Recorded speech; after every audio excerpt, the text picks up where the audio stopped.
Good. I'm glad to hear it. Does range advantage even matter at 1-2 no limit? Of course it does. You run into people limping with ace king, and you think you have an advantage on ace king X boards. Well, you are not giving your opponents the correct ranges. As your opponents play various strategies, standard boards may or may not be good for you compared to on the same board if you're playing against good ranges. And today, we're going to be discussing when to continuation bet and a few spots where you should be continuation betting really, really tiny, and a few spots where you should be continuation betting really, really big. Some of this content comes from my brand new course. It'll be coming out on pokercoaching.com very soon, my advanced tournament course. We have content from not just myself, but a bunch of other world-class players. I'm especially looking forward to the content by Matt Affleck and Brock Wilson and Justin Saliba. They've all been crushing it, and I'm excited to see what they make. They're all going to be discussing areas that they are absolute experts in. We already have the content all lined up, and we are all making it. I recorded a bunch of my content just yesterday. So, as a refresher, for continuation bet sizing, if you are completely oblivious to when you should be continuation betting and how much, it means you have not watched my tournament masterclass where we go through a lot of common spots. Also, I believe we've had a little brain fuel show on when to continuation bet and how much, so this is going to be a bit of a refresher, and we're going to be discussing a few more advanced situations here and how to add additional equity to your range. So your bet size is determined by your nut advantage. Your bet frequency is mainly determined by your range advantage. Position obviously matters too. Okay. So your size is determined by nut advantage. The player with the nut advantage has more combinations of nut hands on the particular board. And your nut advantage size is also determined by range connectivity, how well your opponent is to connect with the board. Usually the more coordinated the board is, the bigger you're going to be betting when you have the nut advantage. Also, stack depth. You're usually going to be betting smaller in general, in all scenarios, when stacks are shorter. And board dynamics, which is a concept we didn't really discuss in the tournament masterclass, but I mean, it is important, and we want to discuss that in this course. So, in general, across the board, when you have the nut advantage, you bet larger. When you don't, you bet smaller. Let's take a look. Let's say we're playing 40 big blinds deep. You raise the low jack, and the big blind calls. Okay? Flop comes 10-8-5 or Jack 5-5. This is a situation where pot is about 5.5 big blinds. As we see, GTO strategy on the left is to be betting pretty frequently because we have all the overpairs, which are pretty good hands. A lot of top pairs, which are pretty good hands, right? And we're going to be betting pretty big because these hands are actually very vulnerable to being outdrawn. And we have the nut advantage. Compare that to Jack 5-5, though. You see, we're still betting pretty frequently, but now we're betting really tiny. I have a 25% pot bet listed here. We're going to discuss when you should actually be betting even smaller. And the reason we're betting tiny here is because we have the range advantage, but we lack the nut advantage, right? We have almost no fives in our range, and fives are clearly the nuts on Jack 5-5. So notice we actually have more equity, 60% on Jack 5-5 compared to 57% on 10-8-5, but we're betting 10-8-5 more often. And we're betting it more often because we lack the super duper nut advantage in these scenarios. Is that right? We're betting more often. Well, because we have a lot of premium hands, right? We have the nut advantage on this board on 10-8-5. Forgive me if I get a little bit confused, sidetracked. There's a lot to keep track of whenever we're discussing all these ranges, especially comparing two side by side.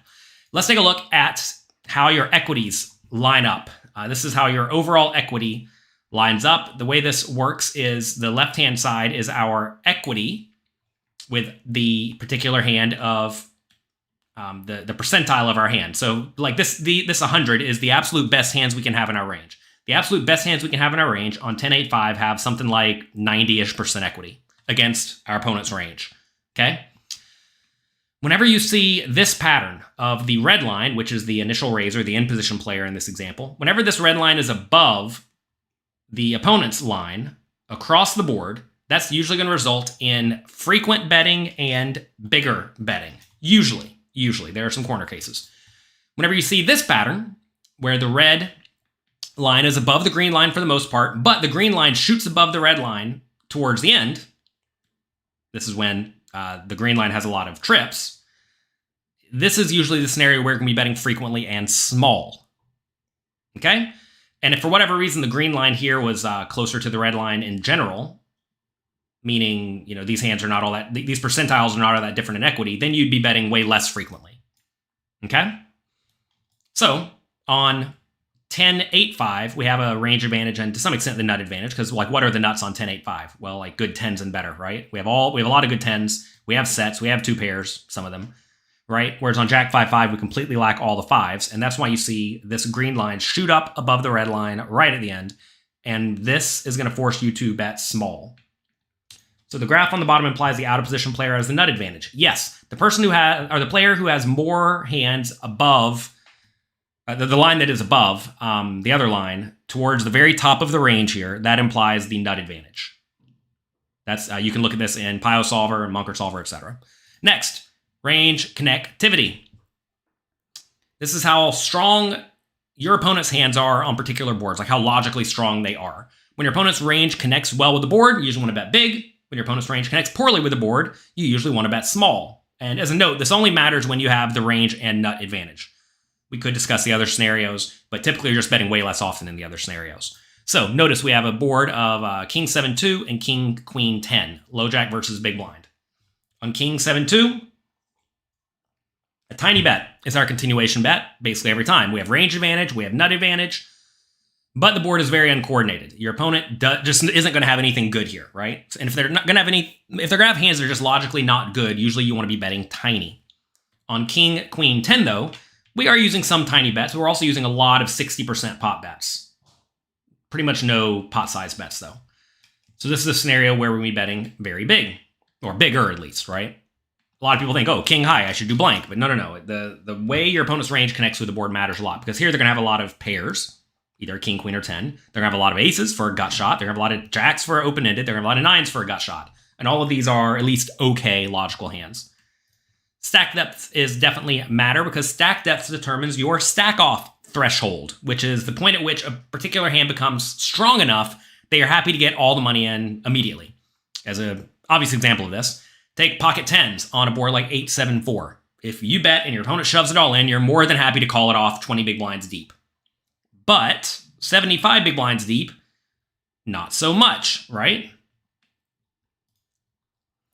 And essentially, your stack-off threshold determines what type of hands count as the nuts, right? If you're playing 10 big blinds deep, aces is the super nuts on Jack 5-5, but even 50 big blinds deep, it's not the super nuts anymore when you're against the big blind. And as you get deeper and deeper stacked, the more obviously nutted your hand needs to be to count as a nut hand, okay? For example, take a look at this scenario where we raise low jack versus big blind on 8-5-4, okay? On 8-5-4, 40 big blinds deep, we're betting big, and we are betting very frequently, or at least relatively frequently, compared to when we're 75 big blinds deep.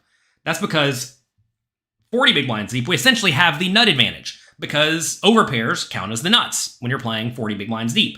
You're very happy just to bet and get your money in, right? But on 8-5-4, 75 big blinds deep, and it's even going to be more true as we get deeper, those hands are not the nuts. Overpairs are not the nuts anymore. So now we see we're going to be using smaller bets. So same board, same positions, but different stack depths. Notice that we're betting way more often and we're using a bigger size because we have the nut advantage, 40 big blinds deep, with the exact same ranges and everything, or close enough to the same ranges. Obviously, they're a little bit different, but not that much different. And 75 big blinds deep, we don't, because we don't have the straights and the two pairs, right? Those are super nuts that are in our opponent's range that are not in ours. Okay? Pretty interesting to see, right? Like 40 big blinds deep, you're betting big and more frequently, but 75 big blinds deep, you're betting less often and using the small size. You're going to find this is something that a lot of people do wrong. I did it wrong for a long time. On coordinated boards, when you want the continuation bet as a deep stack, like when you are playing deep stack, you usually want to be betting really small because you lack the nut advantage. You're going to be betting pretty polarized, meaning you're betting your best hands and your draws, but you're going to be betting tiny. So if you take a look at this, what hands are betting? Mostly eights and better, right? Then a smattering of flush draws and backdoor flush draws, an ace of hearts over here, right? These are going to be flush draws and backdoor flush draws, and these all have gut shots and whatnot. These are gut shots. These are sets. So you're really betting very polarized in this scenario. Next, board dynamics. This is a new topic that we did not discuss so much in the Tournament Masterclass, but we discuss it thoroughly in this advanced tournament course. Also, this is the effective stack size, not your stack size, right? Yes, you're always playing the effective stack size when you're playing any form of poker because you cannot rebuy and put your house on the table in the middle of the hand. You're always playing the effective stack depth, meaning the shortest of the two stacks involved in the hand. Obviously, it gets a little bit convoluted when you're playing 7 ways, but there you go. If you have the nuts on that 8-5-4 board, because you lack the nut advantage, you would still bet small. When you lack the nut advantage, you bet small. Period. Period. When you lack the nut advantage, you bet small. So on 8-5-4, 75 big blinds deep, overpairs are not the nuts. Therefore, you lack the nuts. Therefore, you bet small with everything. Okay, board dynamics are essentially how likely is the board to change on future streets such that the current nut hand is vulnerable to being outdrawn. Okay? And if you have a large nut advantage, and the more vulnerable they are to be outdrawn, the nut hands, the larger your bet will typically be. Okay? You already perhaps started to see this on a board like this, on King 7-2. Whatever the nuts are on this video, or I'm sorry, whatever the nuts are in this board, Ace King, etc., it's kind of unlikely to get outdrawn on the turn. But take a hand like Ace King or even King 10 or Queen 10 on this board, it's very likely to get outdrawn. Therefore, you want to be betting bigger on the King Queen 10 than you do on the King 7-2. So you see these topics kind of overlap to some extent. Does this apply to cash games? Absolutely. This applies to no limit Texas Hold'em. As you see, we're showing some shallow stack spots, some deep stack spots, etc., etc. But yes, this all applies. All right, let's take a look at 2 different spots here. We have Ace Queen 2, 2 spades. In this scenario, notice the red line is above the green line very, very consistently, right? We have a huge range advantage, okay? 63%. That is a ton of range advantage. So obviously, we're going to be betting this one decently often, but because the board is very dynamic, you actually bet way more polarized in general than you may naturally think. And also, when you bet, you're usually going to use polarized bet sizes, meaning either very big or very small, because the current nuts or effective nuts on Ace Queen 2 is very likely to get outdrawn on the turn, because if a spade comes on the turn, all those get outdrawn, right? Ace King is effectively the nuts in this scenario. Compare that to a board like Ace King 10 no flush draw. We again have a giant range advantage. But now, think about the nuts, right? The nuts on Ace King 10 are Queen Jack, which is very unlikely to get outdrawn, and 2 pair and sets, which are very unlikely to get outdrawn. And even Ace Queen is very unlikely to get outdrawn, right? So this board, even though it is a little bit more connected, is way less dynamic if you think about the way our range lines up, because we have a whole lot of hands that are just very, very good here. So take a look at these 2 scenarios where we both have very clear range and nut advantage. Look at the GTO strategies for them. They are very, very different. Let's take a look at Ace King 10 first, where the board is less dynamic. We have the range advantage by a big margin. We have the nut advantage by a big margin. And as you see, we're betting using 60% size basically 100% of the time. Sometimes slightly bigger, sometimes slightly smaller. But for all practical purposes, 60% pot in this spot, you're going to be perfectly fine. And you bet everything, because you have a giant range advantage and a giant nut advantage. On the left, though, with a range advantage and with a nut advantage, but on a dynamic board, now we're going to be betting way more polarized, with primarily our bigger bet sizes are going to come from our best hands that are very likely to get outdrawn. Mainly Ace King, Ace Jack, and Ace 10. Notice those hands are betting big and frequently. And then we're going to mix in some draws. Draws primarily are going to be gut shots. So we see Jack 10, King Jack, and King 10 doing a lot of big betting. And then also a smattering of flush draws are doing some big betting. Okay? I know this is going to be a much more difficult strategy to implement, but you're going to find that it is important to make sure you are using these strategies in these spots, especially if you're playing against good, strong opponents, because if you don't, they're going to crush you. Anything you do that is worse than your opponents in these scenarios is going to cost you equity. You have to make sure as you progress in poker, you go from rigid bet sizes to dynamic bet sizes. I want to make it crystal clear. When you add more bet sizes to your overall strategy across the board, it can be difficult to implement without proper study and practice. So, what a lot of people do is they choose to play simple strategies, especially in spots they're not familiar with, but this results in them losing EV compared to a more complex strategy. But if you play the complex strategy completely incorrectly, well, you're going to lose perhaps even more EV. That said, you should learn to use dynamic bet sizes because you gain more expected value by playing correctly, right? Also, you're going to take your opponents to parts of the game tree that maybe they're not used to. Most people are not used to playing against one big blind continuation bets or pot size continuation bets with polarized ranges or 4x pot bets on the river or one big blind bets on the river, right? So this is going to result in your opponents making more mistakes, and you're in general going to be more difficult to play against. In the Tournament Masterclass, which is already going to set you up to be way ahead of your opponents, we used rigid bet sizes because it's way easier to implement. But this is the advanced tournament course we're talking about here. And we're going to be using dynamic bet sizes where you can bet from one big blind all the way up to all of your money. It's important that you do this. Okay? So let's take a look at a few spots here. Let's take button versus big blind on Queen 5-5. The GTO strategy, if you use all available bet sizes, within reason, we went through this and ran, 10 bet sizes in the solver. The out-of-position player's EV, big blind's EV, is 2.873 big blinds, okay? If instead, we only let the player continuation bet 33% pot, now out-of-position player's EV goes up because you're using fewer bet sizes, to 2.880 big blinds. Now, that may not sound like a lot, because the difference is only 0.007 big blinds.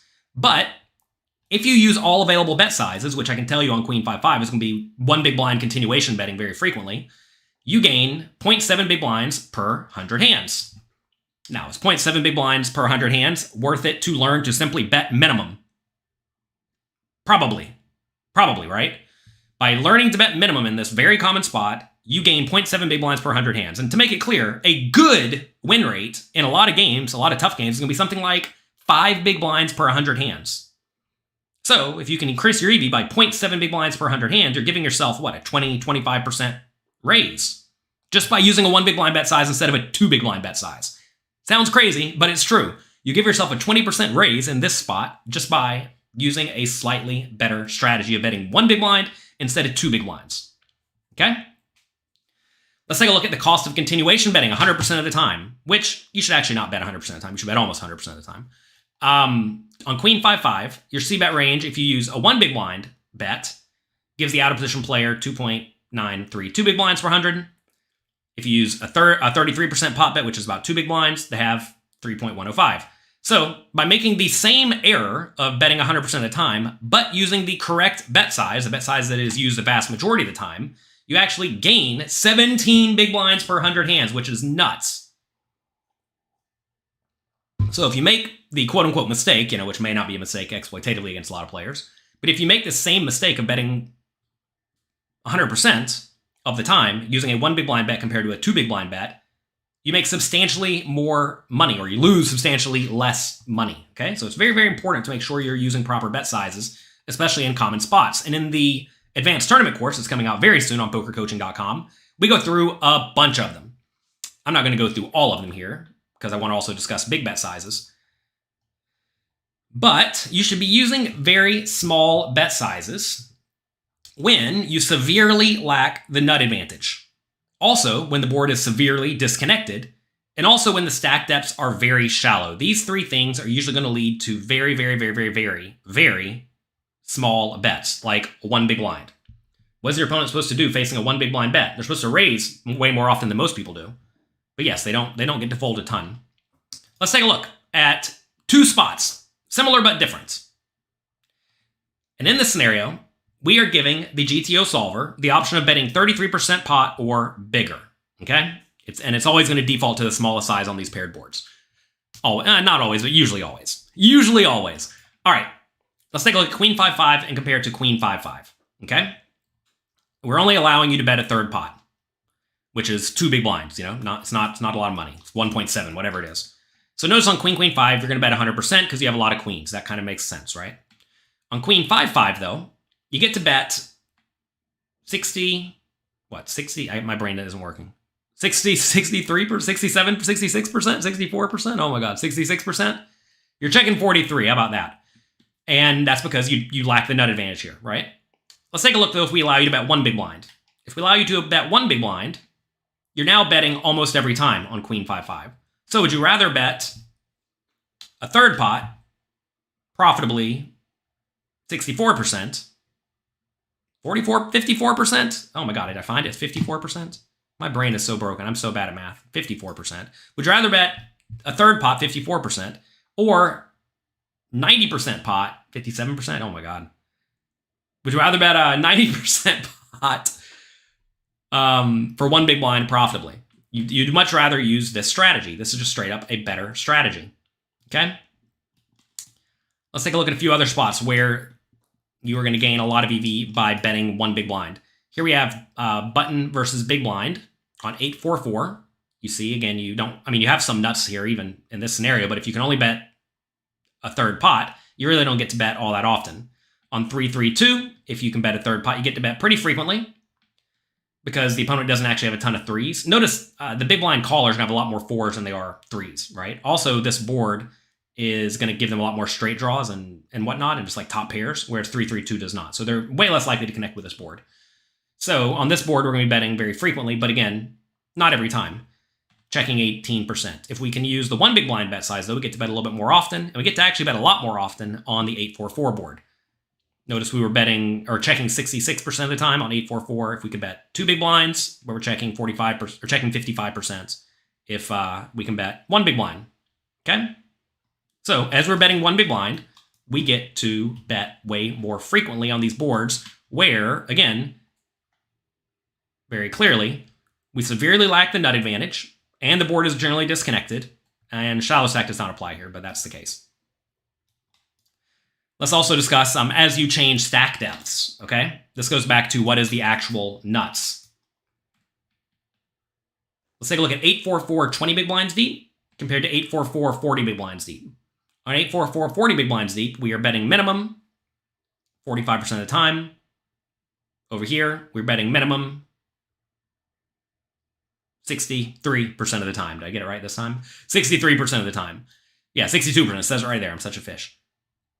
It's even listed here. God, I can't even read. I'm trying to subtract 100 from this number. What my brain is mush in the morning. Sorry, everybody. That's why I wake up and do the show, so my brain gets moving before we start making videos. So as you see, we get to bet way more often for minimum on 8-4-4 20 big blinds deep than we do 40 big blinds deep. And that's because we have more effective nut hands, right? Even though we do kind of lack the nut advantage in these scenarios. Okay? So typically you want to continuation bet small, or as you continuation bet smaller, you get to bet with more of your range. This is a very, very common thing you'll see. As you get to bet smaller, you get to bet more often. Also, always take into account the nut advantage, and the more combinations of tricks you have in your range, the more you can bet. And to be fair, as you have more and more trips, like you see on some of the high card boards, you actually can bet using a larger size because then you have the nut advantage. Range connectivity often affects the frequency and size of your bets, right? For example, on Queen, Queen 4, you can bet every time, but on 8-8-4, you cannot. Also, stack off threshold is highly affected by stack depth. We also discuss monotone boards and depth. We discuss other boards where you should be betting small. We'll take a look at a few other boards. We're not going to discuss monotone boards. That's a little bit too much. We'll take a look at a few other boards where you should be betting small that you may not necessarily. Then we'll move on to when you should bet big. I'm not going to go through this entire course for you right here, right now, of course. Got to check it out at pokercoaching.com. All right. Shout out to Vivian from the Poker Coaching Study Group who took second in a $10 major tournament for $6,000. Good job, good work. Make sure you're checking out the Poker Coaching Study Group. You can get in that in the Poker Coaching Discord. There's a community tab in Poker Coaching. It'll take you right there. Let's take a look at Ace 3-2. We raise low jack, big blind calls, 40 big blinds deep, flop comes Ace 3-2. Take a look at this. You may think we have a lot of aces. We have Ace 3 suited, Ace 2 suited, so we should be betting all the time, right? But no, we actually lack the nut advantage on this board, which is interesting to see. If you take a look at our equity here, notice the green line pops above the red line right at the end. anytime you see the big blind's range, or big blind's equity in green jump above the red line's equity towards the end of the hand, that's usually going to result in less often betting, or betting less often and betting using a smaller size. Notice here when this line jumps up, that's when they start getting a lot of ace X, and right here's when they start getting a lot of two pairs and straights and whatnot, right? Lots of two pairs because they have ace 3 and ace 2 offsuit, right? And here's where we jump up from like overpair, or well, pocket kings up to an ace, and that's where that is. So we have more aces in our range, but they have more super nuts. So you have to bet using a smaller size, and you have to bet less often on this particular board. Let's take a look at a 3-bet spot.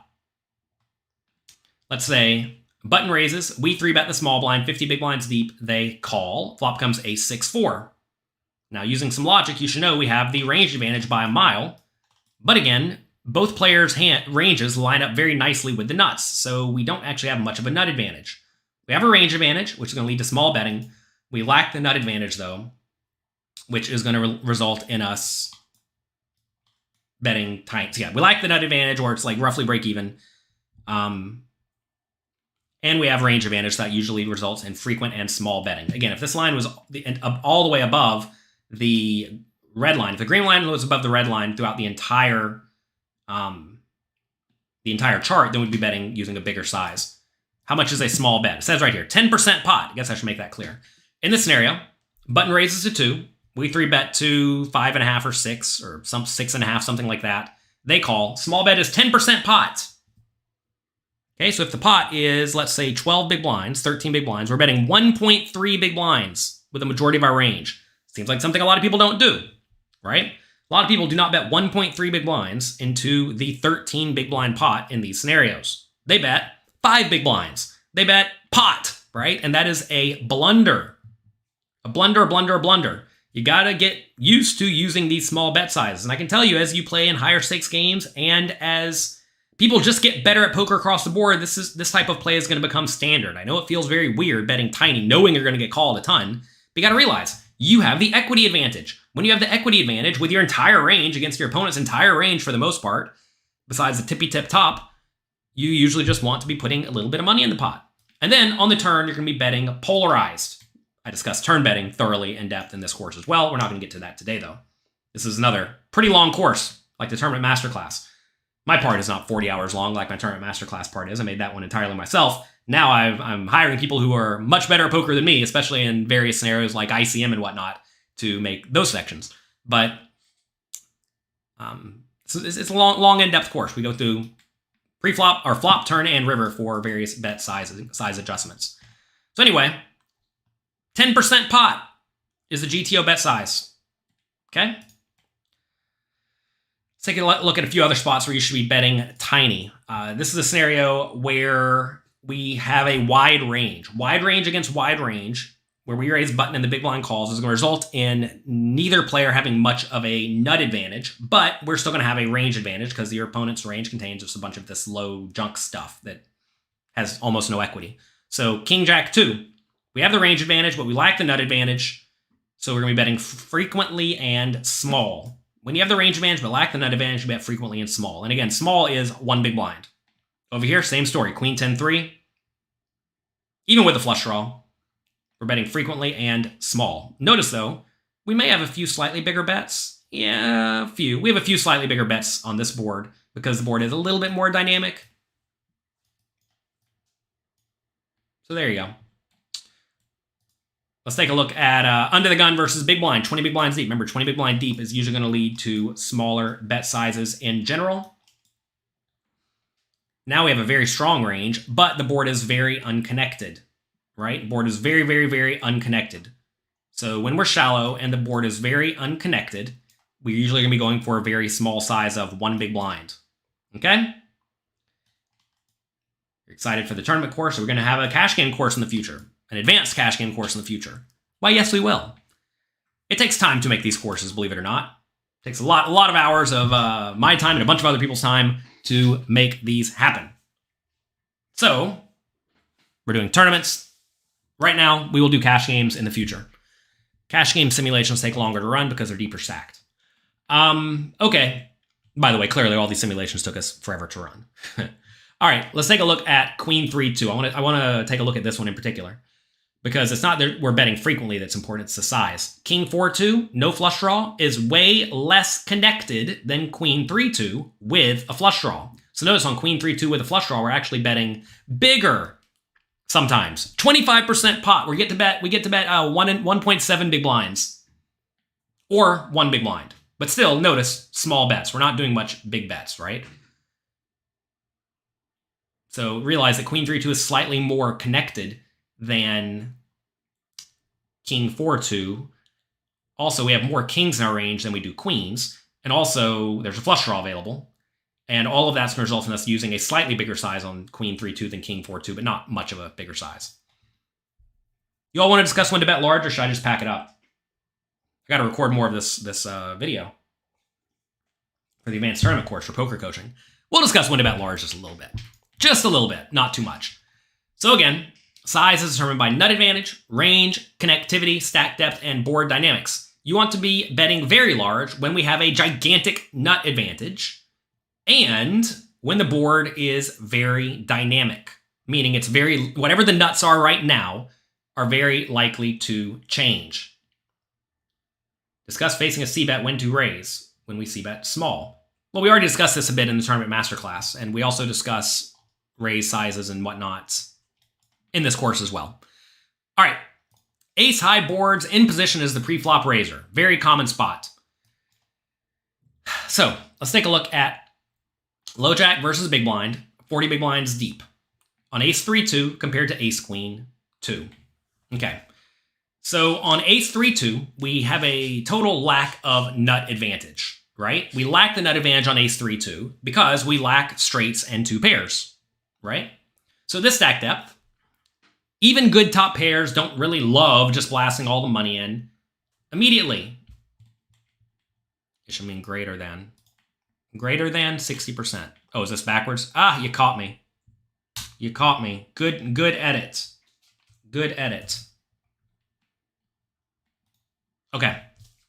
Another reason I show all this to you a little bit early. So notice, on ace 3-2, we lack the nut advantage, so we're betting small, right? Standard stuff. We're also not betting all that often. So sure. Ace queen 2, board is very dynamic. And we have the nut advantage. So because we have a large nut advantage on ace queen 2, we go for a bigger bet size with the hands that are almost always good but vulnerable, plus some draws of various strength. We already looked at this chart earlier, but as you see, ace king, ace jack, ace 10 bet very frequently using a big size. Big size in this scenario is pot. On the turns, when you start using overpot bets, we'll discuss that in a bit. There are a few spots where you should be using overpots as well. Maybe I'll discuss that next. I'll skip a few of these other scenarios. But this is a situation where you're going to be betting using a pretty big size with a very polarized range, smaller size with a more linear-ish type range, and some super nuts mixed in. Okay? Now, I understand this. I use a bunch of bet sizes available, right? Typically, if you're running a solver, you want to use all the bet sizes available until you get to the minimum and until you get to a high number where the solver stops using that size. So we see like 120% pots basically never used on this scenario, so you can start to presume it's never used. Same here, 2% for 120% pot, probably never used. Notice 1 big blind is 10% pot minimum. Yeah, 17 is minimum, so maybe this should be 17. Whatever, the stone minimum is what we let it use, and that's used a decent amount. Okay, notice though if we simplify this, we actually don't lose any EV. We lose barely any EV by using a simplified strategy of pot or tiny bet. So in this scenario, on ace queen 2, you can pot or bet minimum in this scenario, and it'll make your life way easier. So by looking at these spots, don't get bogged down and, oh my god, I got to use 7 bet sizes. No. You can look at the ones that are most used by a mile, and by using that strategy, you're probably going to be perfectly fine. Okay? Let's take a look at a few very dynamic boards. We have a few very dynamic boards here if we want to use pot or smallish bet. So this shows that now on ace 9-6, board's very dynamic. We still have a nut advantage because we would play all of these hands. Notice there's no straights available. Typically when there's straights available, the initial raiser will lack the nut advantage because they usually don't have low connected type straights. So we're going to be betting frequently using a medium or big size. Whereas on ace 10 9, the board's like super duper dynamic. And then we're usually using a very big size, a pot or 60% pot a lot of the time in these spots because the board is even more dynamic. So when the board's very dynamic and we have the nut advantage, we usually bet bigger and bigger as it gets more and more dynamic, meaning it's more likely to change, such that the nuts on the flop are way worse on the turn. And usually the hands you bet big with are going to be the ones that are almost always good at the moment, but are very vulnerable, like top pair, top kicker type hands. What does UTG-8 mean? That means under the gun, 8-handed. Let's get forward a bit. Some of you want to see overbets. Let's look at Jack 10X boards. Jack 10X boards definitely are a very dynamic board, but they are unique in that the under the gun or early position raiser usually has a lot of nuts. Okay? Let's take a look at under the gun, 7-handed versus big blind, 20 big blinds deep. Flop comes Jack 10-5. On Jack 10-5, no flush draw. GTO strategy is actually to go all in for 3.3 times the pot on the flop with primarily ace-jack and king-queen. Maybe a smattering of ace-queen. May seem a little bit weird. Notice also 100% pots used, 60% pots used, tiny bets are used. All the bets are used here. But notice very clearly a obvious and easy portion of our range to actually implement is blasting it all in on the flop. Kind of cool to see, right? In this scenario, by the way, we did run it with various other bet sizes between less than all in and 100% pot, and those were almost never used in this scenario. So, on the left, on Jack 10-5, you should be ripping it all in with ace-jack and king-queen whenever you're playing 20 big blinds deep when you raise it up. And then you should be betting small with a lot of the other portion of your range. Notice hands that are very likely good but vulnerable, like kings, queens, etc., are using a 60% pot size bet, and a lot of the other hands are using the small bet. All right, let's take a look at Jack 10-6. Now, Jack 10-6 with a flush draw is way more dynamic than Jack 10-5, no flush draw, because now notice the opponent's going to have a lot of gut shots here. Or even more, not necessarily gut shots, they have more sixes that have like a pair, right? So we have sixes that are going to have a pair more often for the opponent, plus there's a flush draw available, both of those things. So now we are blasting it all in for 3.3 times pot with king jack and better, and then king queen and ace queen. Fun stuff, right? Some of you are very confused by this UTG-7. It's a much easier way to denote your exact position. Ideally, every position at the table should be clearly denoted. What does UTG mean? It means first position. How many players at the table? I don't know. Not a good terminology, right? What's UTG +1 mean? Player to the left of under the gun. How many players at the table? I don't know, right? So it's not a good terminology. UTG-7 very clearly means under the gun, 7-handed.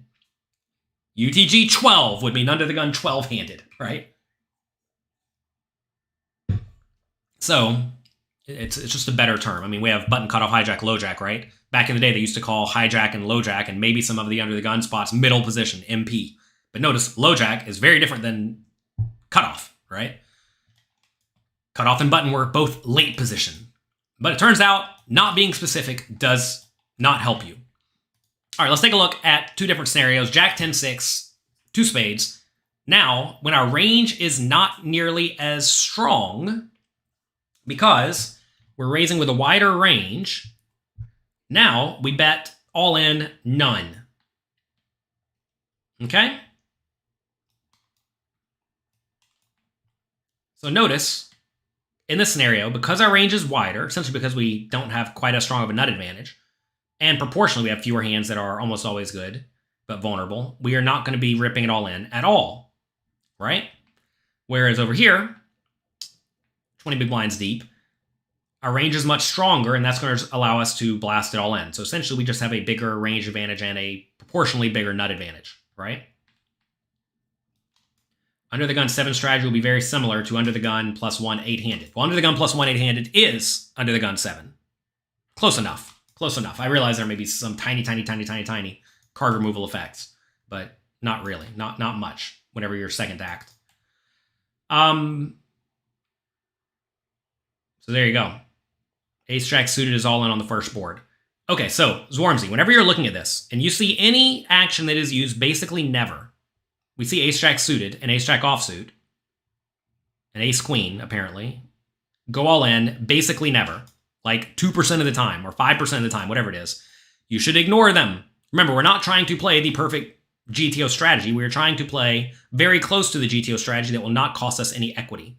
And right here, I can guarantee you, if you never go all in this spot and you never bet 100% in this spot, you're going to lose basically no equity because these two scenarios happen a whopping 2.7% of the time total, which is nothing. So, ignore them. Simple as that. Louis Philippe said, Mike from the study group. Cashed for $8,500. There you go, very nice. Are both those charts the button calling range? Yes. Well, let me think about this. No, this is under the gun. This is under the gun's range. What am I looking at here? Yeah, this is under the gun's range. Is that correct? What am I looking at? Maybe it's not. Button versus... No! My bad. Maybe I'm sure. Yeah, so here is buttons range versus big blind. You know what? Oh, yeah. You guys are confusing me. Okay. Buttons range, 20 big blinds deep. What happened to these hands that are not in it? They ripped it all in pre-flop. This is the button raising range. This is button min raising range.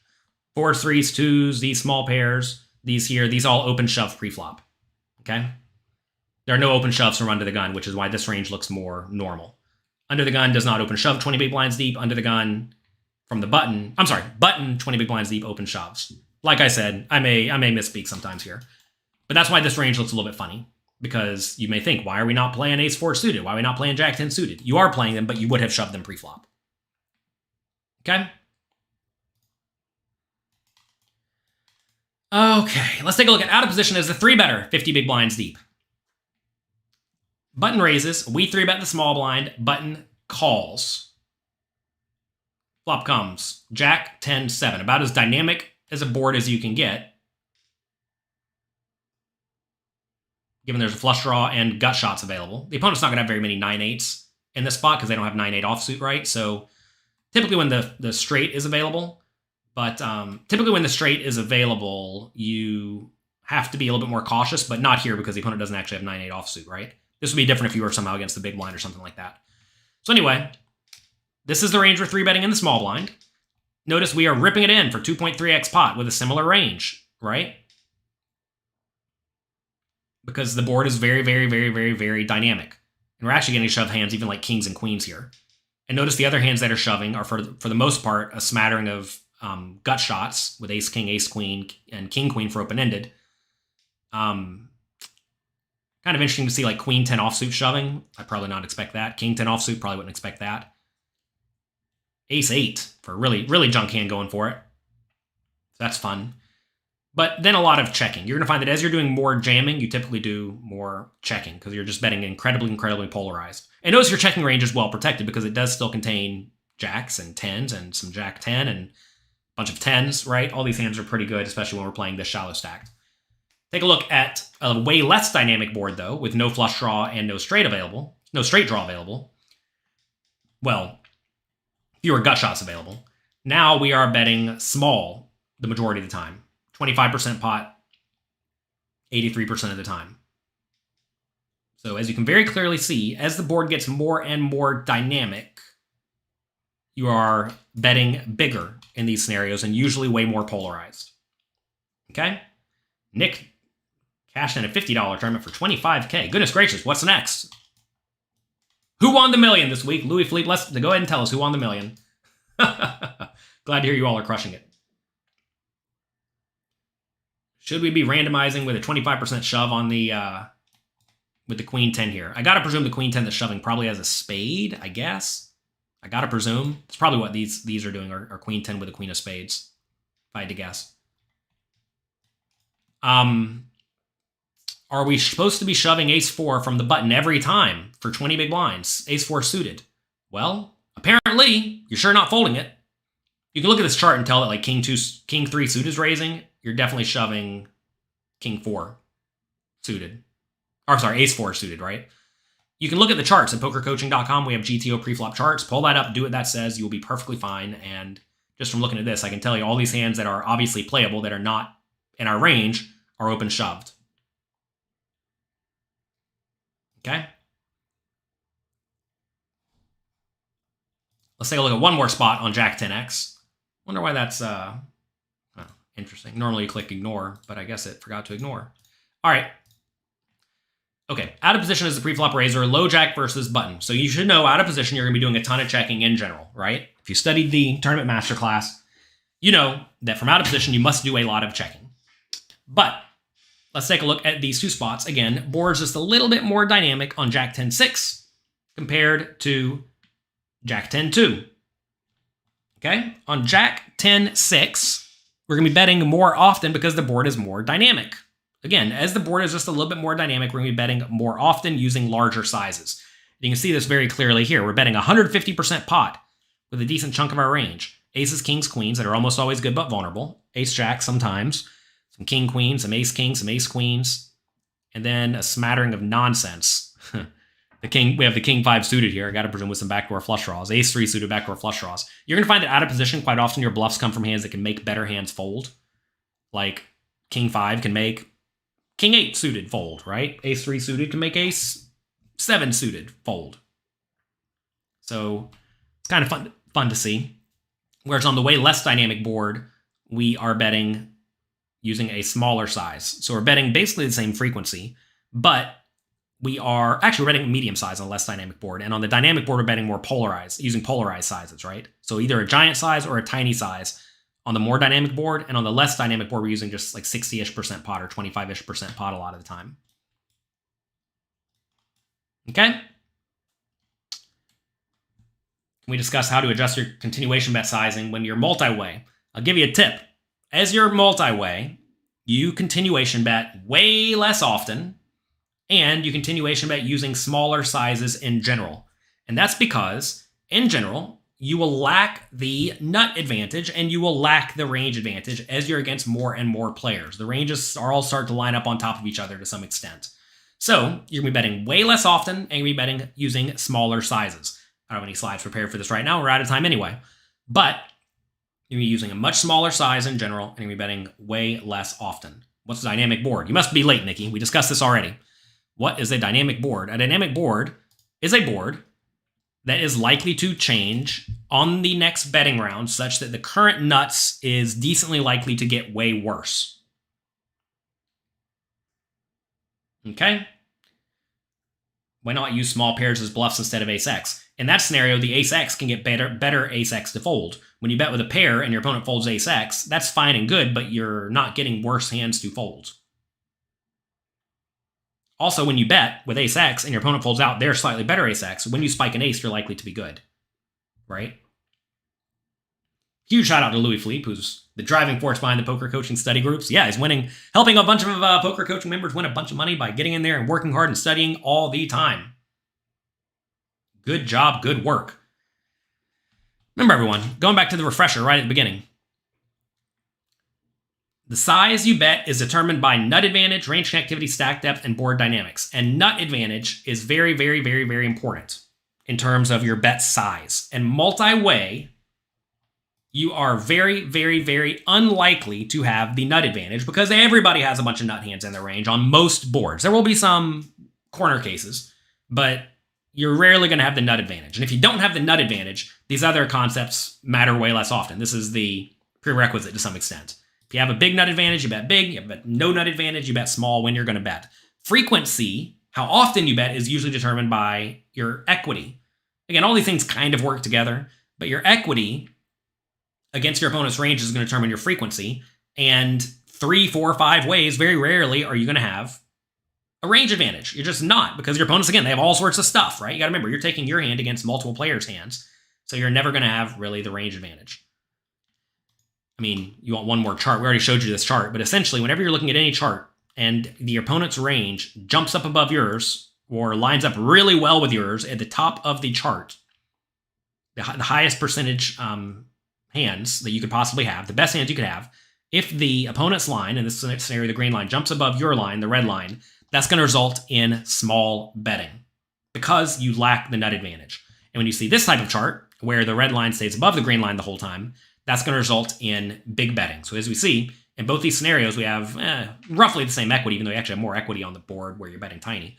But on the 10-8-5 board, with a flush draw, you're betting big and frequently because we have the range advantage, we have the nut advantage, and the board is very dynamic. It's very likely that whatever the nuts are on this flop are going to change when there's a bunch of straight draws.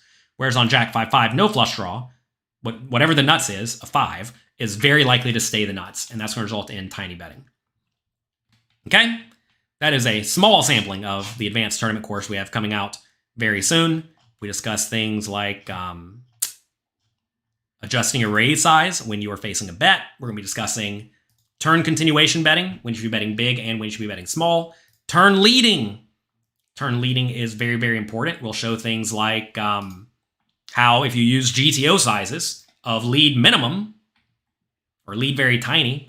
Take a look at this spot. We'll go through this spot really quick. Low jack versus big blind. Flop comes 10-8-5 on the flop. Big blind checks, low jack bets pot. Big blind checks, low jack bets pot, big blind calls. Turn is one of these cards. Notice on a 5, 6, 7, 8, and 10, and a lot of 4s, we're betting minimum a large chunk of the time. But what if things change? What if instead of betting close to minimum, you decide I'm going to bet 33% pot? Well, now you get to lead almost none. So by using the right bet size of 1.7 big blinds or whatever it is, you get to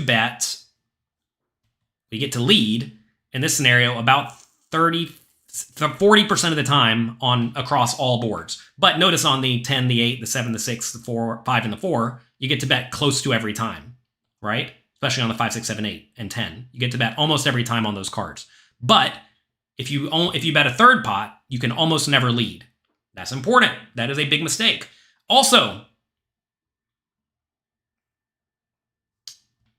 take a look at this spot. If your opponent bets 60% pot on the flop instead of pot,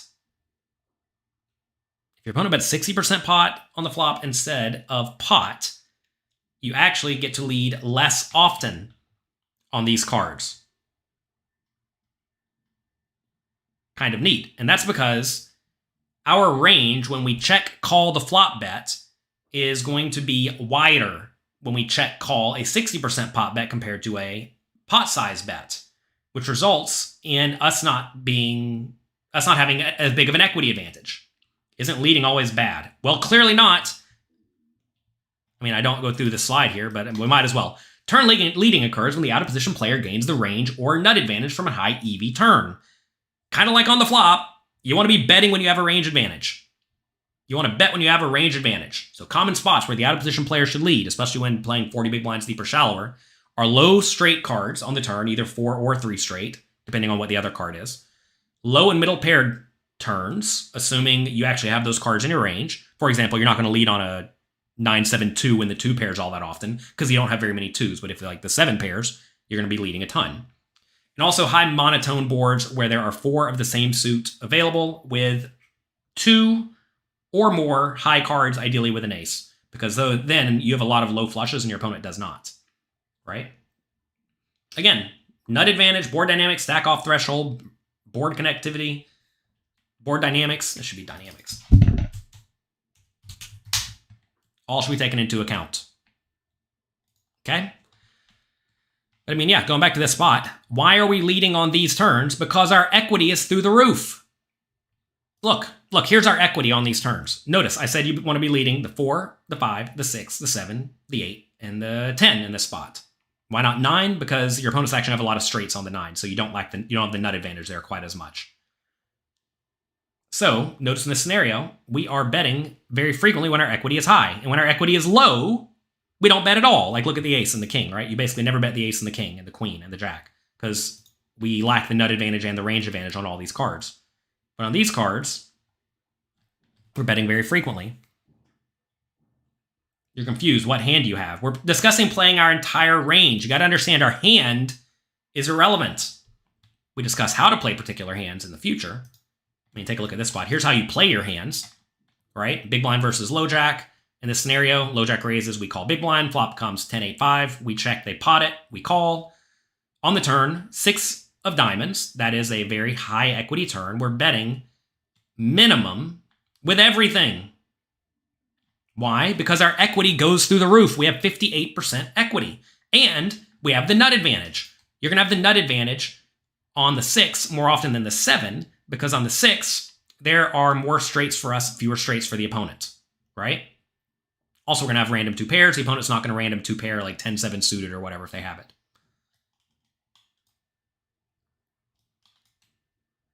On the 7 turn, though, as you see, we're going to be betting more polarized because the board is more dynamic. Notice the 6 of diamonds turn brings no flush draw as well. 7 of hearts brings 2 flush draws. So when the board is more dynamic, you bet bigger with specific portions of your range, but still a ton of small leading, right? And again, this is something a lot of people don't do. On these turns, they just don't go for bets that are all... They just don't lead at all, right? And as you see here, if you're supposed to lead 80% of the time, but you lead none, you're blundering. You're blundering all over the place. And a lot of players blunder all over the place because they've not studied these spots very specifically. And I want to go through a lot of these common spots. Again, I mean, this is hundreds of slides long here, discussing these spots that are relatively common where we are going to be leading. What is our range? Our range are all these hands in red are our range, Nikki, I recommend you go through the Tournament Masterclass. If this stuff is unfamiliar to you, we discuss this thoroughly at pokercoaching.com in the Tournament Masterclass. On the river, so some of you are asking, like, say we lead everything on the turn, what are we doing on the river? We are going to be betting very, very polarized. Whenever you lead everything on the turn and your opponent calls, what happens to their range? Take a second and think about it. When you continuation bet everything and your opponent calls, what happens to your opponent's range?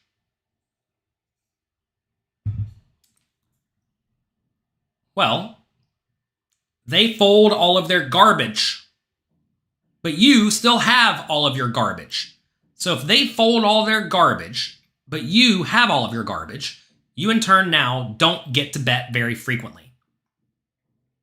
And instead, you start betting very polarized. I'm going to discuss this thoroughly in this section. No, not this section. Turn continuation betting. Here's an example real quick. I just like sharing with all of you. We raise button, big blind calls. Flop comes queen, 10, 2. As you see, when we bet small on the flop, even 1.5 big blinds, 1 big blind, and the opponent calls, we don't have a range advantage on any turn. When you don't have the range advantage on any turn, because your opponent folds all their junk, and we still have all of our junk, we in turn are going to be betting very polarized on the turns. Meaning we're betting with our best made hands and our bluffs, and the bluffs are going to be kind of interesting in these spots. So if we take a look at the Jack of 5 turn, the Jack of Diamonds turn, for example, you can definitely know a lot of kings are going to be betting, a lot of nines are going to be betting because all those are open-ended for bluffs. They're going to be betting something like, what, good jacks and better, if I had to guess. So yeah, we see like Jack 8 is betting. Ace Jack, King Jack are betting, right? Overpairs are all betting. Lots of kings and a lot of nines are bluffs. I imagine these are a smattering of flush draws down here, but also just some stone garbage, which I think is probably fine. On the 5 of diamonds turn, there are flush draws available again, but now notice we don't have any logical draws, so now we're just going to be betting king highs that can get better king highs to fold, such that they have equity if we spike on the river, right? Lots of fun stuff, right? But anyway, I want to show you that a lot of people think queen, 10, 2, jack, oh, just bet everything. That's a good card for us because we have all the ace, king, and all the sets and all of that. You do, but you got to also realize you have all this other nonsense in your range, and all this other nonsense in your range does not want to put money in the pot. So anytime you bet with your whole range or a lot of your range, and your opponent folds out some of their range against that bet, as they will, then we cannot keep betting on various turns. Notice also, the 5 of diamonds turn is way more dynamic than the Jack of diamonds turn. Right? Why is the 5 of diamonds turn more dynamic than the Jack of diamonds? Well, the 5 of diamonds turn, there's still a lot of straight draws and whatnot available.